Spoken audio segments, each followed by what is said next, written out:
تھا، تقاضا تھا کہ آپ بھی یہاں سے جائیں اور اپنی جگہ کسی اور کو دیں، اسی مجبوری کی بنا، ورنہ اگر آپ تاغیر ہم کو سناتے رہتے تو سچی بات یہ تھی کہ ہم آپ کی باتوں کو بغور سماعت فرماتے رہتے۔ محترم نے اپنے عنوان کے تحت جو باتیں ہمارے اور آپ کے سامنے رکھی، ان میں سے ساری باتیں اہم ہیں، ان میں سے جو اہم 2-3 باتیں مجھے لگی ہے۔ سب سے پہلی بات جو میں نے کہا کہ ملک نیپال کے اندر جتنی بھی تنظیمیں اور جماعتیں پائی جاتی ہیں، آج وقت کا تقاضا ہے، وقت کا مطالبہ ہے کہ ملک نیپال کی ساری تنظیمیں اور جماعتیں متحد ہو کر ایک پلیٹفارم میں آ کر امت کے لیے، سماج کے لیے کچھ کام کاج کرنے کی کوشش کریں۔ اور یہ بات مسلم ہے، مجھ کو اور آپ کو ماننا پڑے گا، نہ مانتے ہوئے بھی یقین کرنا پڑے گا کہ جب تک ساری کی ساری تنظیمیں، ساری کی ساری جماعتیں متحد ہو کر شانہ بشانہ، قدم سے قدم اور کندھا سے کندھا ملا کر نہ چلے، سماج کے لیے کچھ نہ کرے، اپنے اندر جذبہ حوصلہ پیدا نہ کرے، تب تک ہم اور آپ سماج کے لیے کچھ نہیں کر سکتے۔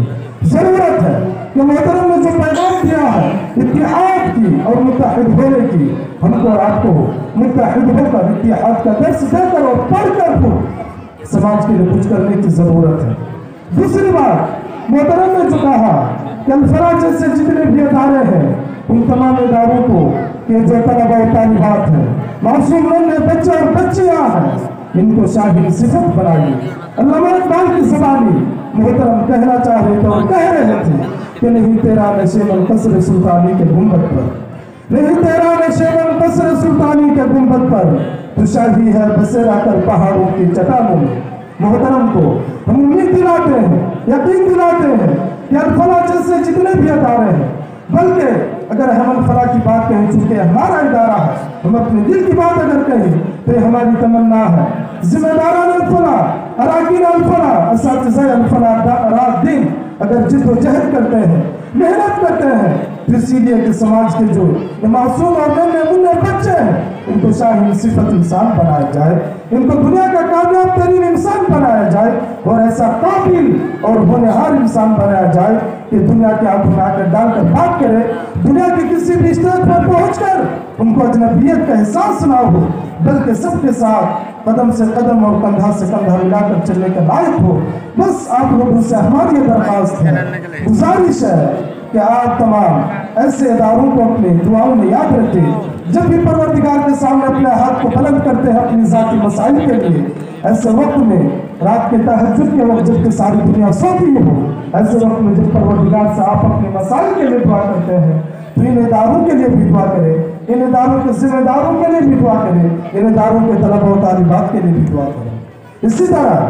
محترم نے جو ایک اہم بات کی طرف اشارہ دلائی، ان میں سے وہ یہ کہ اگر آج آپ ملک نیپال کے اندر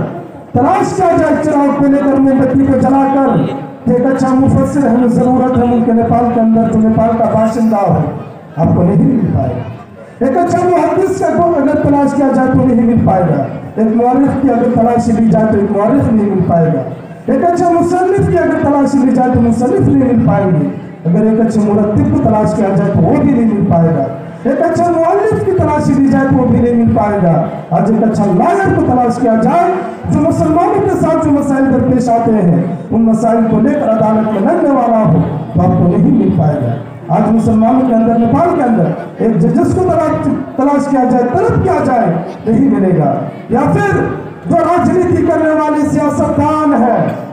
وہ بھی آپ کو نہیں مل پائیں گے کہ کیندر کی سرکار میں جو بیٹھے ہیں ان سے مل کر کیندر میں پہنچ کر نیپال میں مسلمانوں کے جو مسائل ہیں ان سے بات کی جائے، کہ مسلمانوں کے تعلق سے قانون بنایا جائے، مدارس کے سلسلے میں کوئی بات کی جائے، یقیناً نہیں مل پائے گا۔ آج محترم نے کہا کہ ملک نیپال کے اندر 2000 مدارس ہے،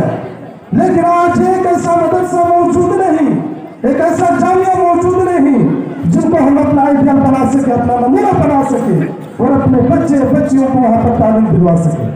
آج جو بات حقیقت ہے کہ ملک نیپال کے اندر اتنی تنظیمیں ہیں، اتنی جماعتیں ہیں، اتنے سیاستدان ہیں، اتنے علماء کرام ہیں، ذمہ داران ہیں، آپ سے کرتے کیا ہے کہ آپ کے پاس ایک ایسا ادارہ نہیں جہاں پر ہم اپنے بچوں کو سکون اور اطمینان کے ساتھ بھیج سکے؟ کیا ہاں اس ادارے کے اندر بھیج کر ہمارے بچے قابل بن سکیں گے. شاید تو میری بات تبدیل ہو گئی, معذرت چاہتا ہوں.